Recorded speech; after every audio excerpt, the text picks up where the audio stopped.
Saudaraku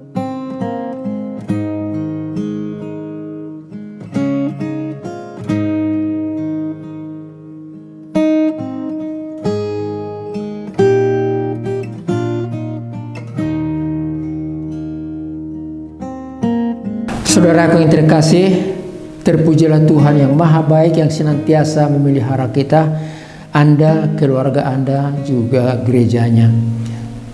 Tuhan itu maha baik. Dia Allah yang senantiasa melindungi kita supaya kita aman dalam perjalanan hidup ini. Mari kita dengarkan firman Tuhan yang diperuntukkan untuk hari Minggu ini, Minggu tanggal 5 Maret 2023, tertulis dalam kitab Roma pasal 4 ayat yang pertama sampai 5, kemudian dilanjut dengan ayat 13 sampai 17. Saya baca firman itu untuk kita semua. Jadi apakah akan kita katakan tentang Abraham, bapak leluhur zaman jasmani kita? Sebab jikalau Abraham dibenarkan karena perbuatannya, maka ia beroleh dasar untuk bermegah, tetapi tidak di hadapan Allah. Sebab apakah dikatakan nas kitab suci, lalu percayalah Abraham kepada Tuhan, dan Tuhan memperhitungkan hal itu kepadanya sebagai kebenaran. Kalau ada orang yang bekerja, upahnya tidak diperhitungkan sebagai hadiah, tetapi sebagai haknya. Tetapi kalau ada orang yang tidak bekerja namun percaya kepada Dia yang membenarkan orang durhaka, imannya diperhitungkan menjadi kebenaran.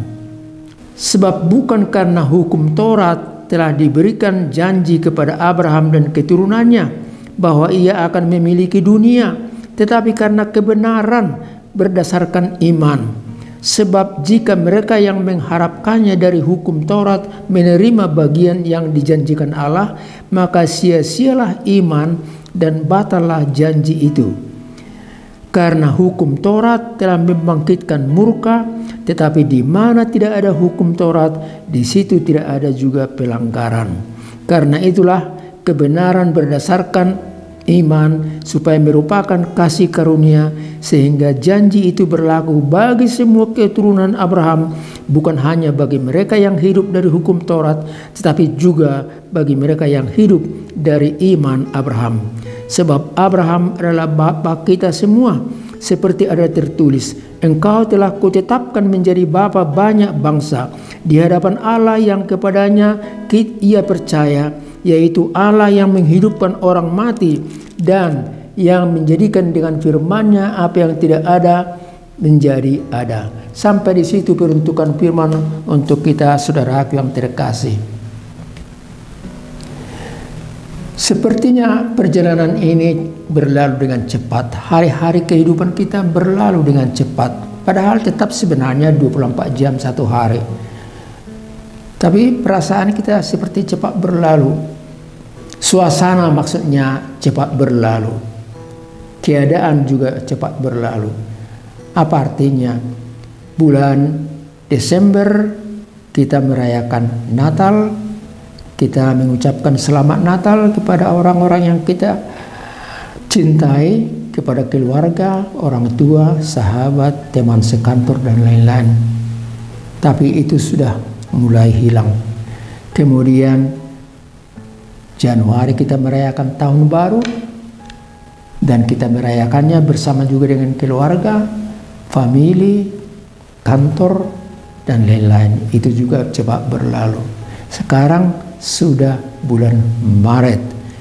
Bulan Maret mengajak kita untuk melihat peristiwa-peristiwa apa yang dialami oleh Tuhan Yesus sebelum Dia mati di kayu salib dan bangkit kembali dari liang kubur.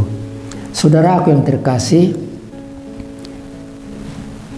hidup kita tidak lepas dari suasana suka dan duka. Hidup kita selalu butuh pertolongan dari Tuhan.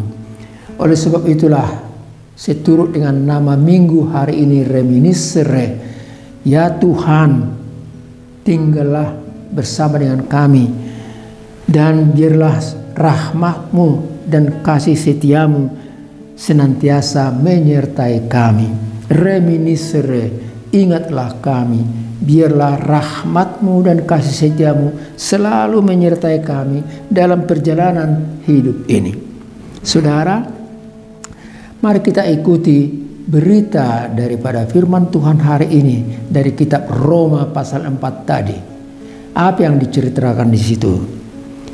Di situ diceritakan tentang Abraham yang disebut sebagai bapa orang percaya. Mari kita lihat pesan-pesan yang penting bagi kita, masukan, pelajaran, penguatan dalam hidup ini oleh firman Tuhan. Pesan yang pertama bagi kita, kita dibenarkan karena iman. Kita dibenarkan karena iman. Siapa orang yang beriman? Itu menjadi pertanyaan. Siapa orang yang beriman? Saya jawab, semua orang yang menaruh dan melandaskan hidupnya pada Tuhan, yang dia percayai, memberi masa depan yang baik baginya, iman itulah yang membedakan seseorang dengan orang yang lain. Semua orang yang percaya, yang menaruh harapannya dan masa depannya kepada Tuhan, itulah orang yang beriman. Dengan penjelasan itu, tidak otomatis semua manusia yang hidup di bumi ini menjadi manusia-manusia orang yang beriman. Semua manusia boleh makan, minum, bekerja, sukacita, memiliki sesuatu, mengumpulkan sesuatu. Semua orang boleh melakukan itu, tetapi seseorang dibedakan dengan apakah dia beriman kepada Tuhan atau tidak.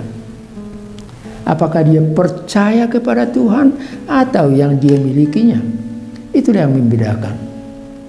Saudara yang dikasihi, hal yang berikut. Manusia beda dengan hewan dan binatang.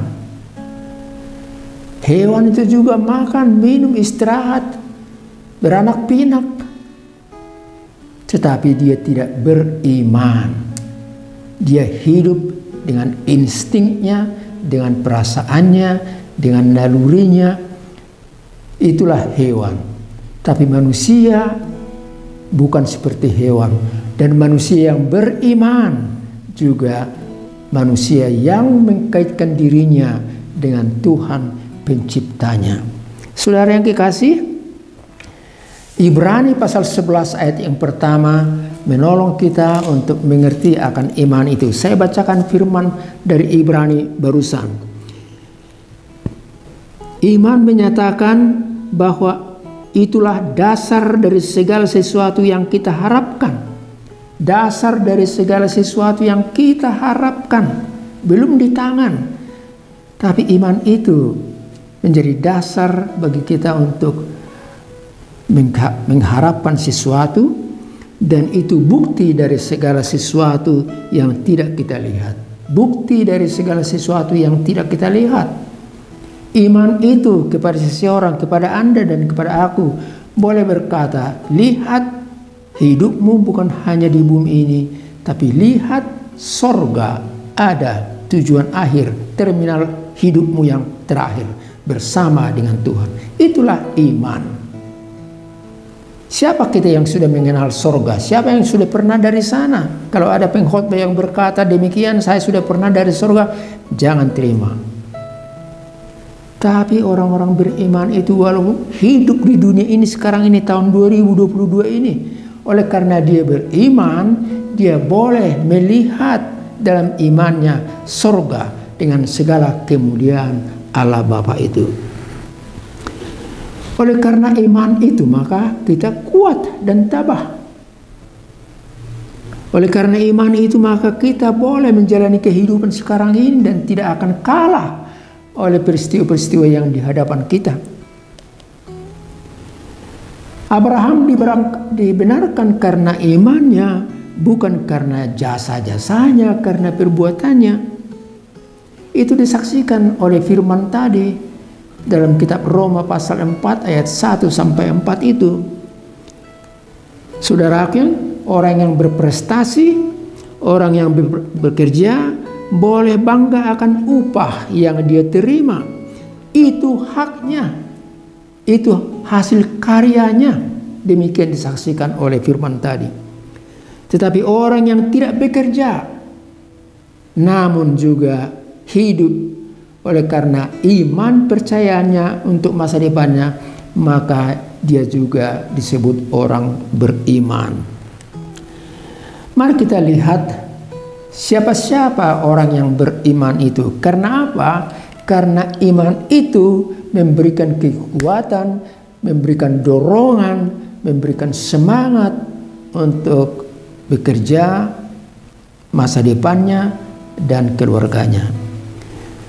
Kita lihat bagaimana orang beriman. Yang pertama, Nuh.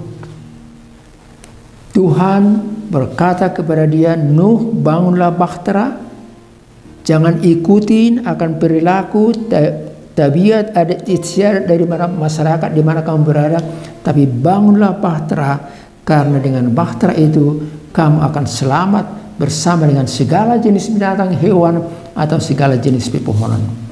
Apa yang nampak disaksikan oleh Alkitab itu? Oleh karena Nuh percaya kepada Tuhan, maka dia membangun bahtera itu. Dia tidak mau capek. Dia ditertawain oleh orang, tetapi dia tidak peduli. Kalau kita katakan bahtera itu dibangun di pinggir laut, ya masih dapat akal. Tapi kalau bahtera itu dibangun di satu pebukitan, itu kan tidak masuk akal, omong kosong. Tapi karena iman, Nuh membangun, tidak capek dari hari ke hari.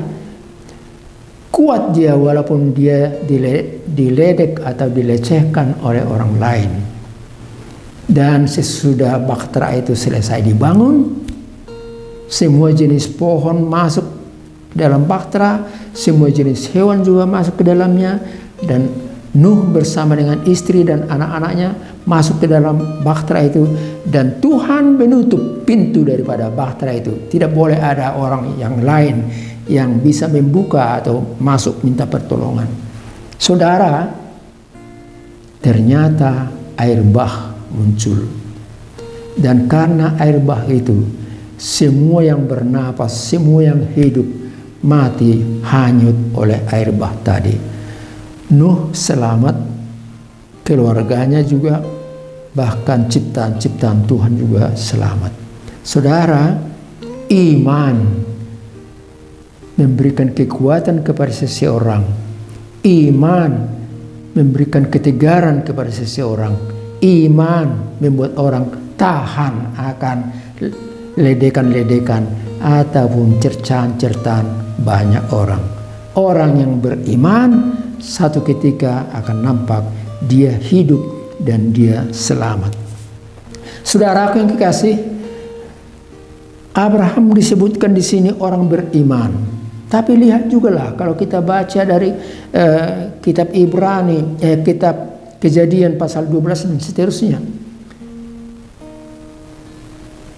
Abraham yang menerima berkat dari Tuhan, istrinya melahirkan anak, Ishak namanya. Tetapi sesudah berumur kira-kira 12 tahun, Tuhan meminta, Abraham, serahkan anak ini sebagai kurban bagiku. Itu kan pergumulan berat. Anak yang sudah lama dinanti-nanti, anak yang dijanjikan Tuhan akan diberi, dan terbukti Ishak sekarang diminta oleh Tuhan untuk dikorbankan bagi dia. Tapi lihatlah, orang beriman itu kokoh sikap dan pendiriannya. Manusiawi seperti Abraham berkata, ya Tuhan, kenapa begini? Kamu yang memberi, kenapa kamu minta sekarang? Tapi Alkitab tidak cerita tentang itu. Bahkan Alkitab menceritakan, maka berangkatlah Abraham bersama dengan Ishak, dan di punggung keledai itu juga dibawa kayu bakar, dan di pinggang daripada Abraham diselipkan belati yang tajam. Mereka bergerak menuju Bukit Moria. Di tengah jalan, Ishak bertanya, "Untuk apa itu, Pak? Kayu bakar ini? Kenapa di pinggangmu kau selipkan pisau belati? Untuk apa?" Pastilah Abraham bergumul atas pertanyaan tadi. Tapi dia diam. Mari melangkah terus, begitu ceritanya. Dan Abraham bersama Ishak tiba di puncak Bukit Moria. Kayu bakar dionggokkan begitu, dan di atasnya Ishak diikat kaki dan tangannya, dan akan diserahkan kepada Tuhan sebagai korban. Tetapi dalam peristiwa itu Tuhan menunjukkan jalan yang terbaik bagi orang yang beriman, bagi orang yang taat. Sewaktu Ishak mau dikorbankan, Tuhan berkata, "Jangan Abraham, stop. Lihatlah ke belakang." Dan Abraham menoleh ke belakang, dan di situ ada seekor domba jantan yang tanduknya terkait di semak belukar itu. Dan Tuhan berkata, "Ambillah domba itu sebagai pengganti anakmu Ishak menjadi kurban bagiku." Saudaraku yang terkasih, kita simpulkan renungan untuk hari ini. Kita diajak untuk tetap hidup dalam iman, dan iman itu memberikan kekuatan. Iman itu juga memberikan kemampuan untuk kita menghadapi tantangan, sebagaimana dihadapi oleh Nuh, begitu juga oleh Abraham. Tuhan menyediakan segala yang kita butuhkan. Amin. Kita berdoa. Terima kasih Allah Bapa di sorga atas firman yang barusan kami dengar. Biarlah itu menjadi masukan, penguatan untuk semangat hidup bagi kami menapaki kehidupan ini. Berkatilah kami bersama anak-anak, keluarga semua, gerejamu juga, pemerintahan kami, berkati Tuhan. Terima kasih Tuhan di dalam Kristus Yesus. Anugerah dari Tuhan kita Yesus Kristus, kasih setia Allah Bapa, serta persekutuan dari Roh Kudus bersama dengan saudara-saudara sekalian. Amin.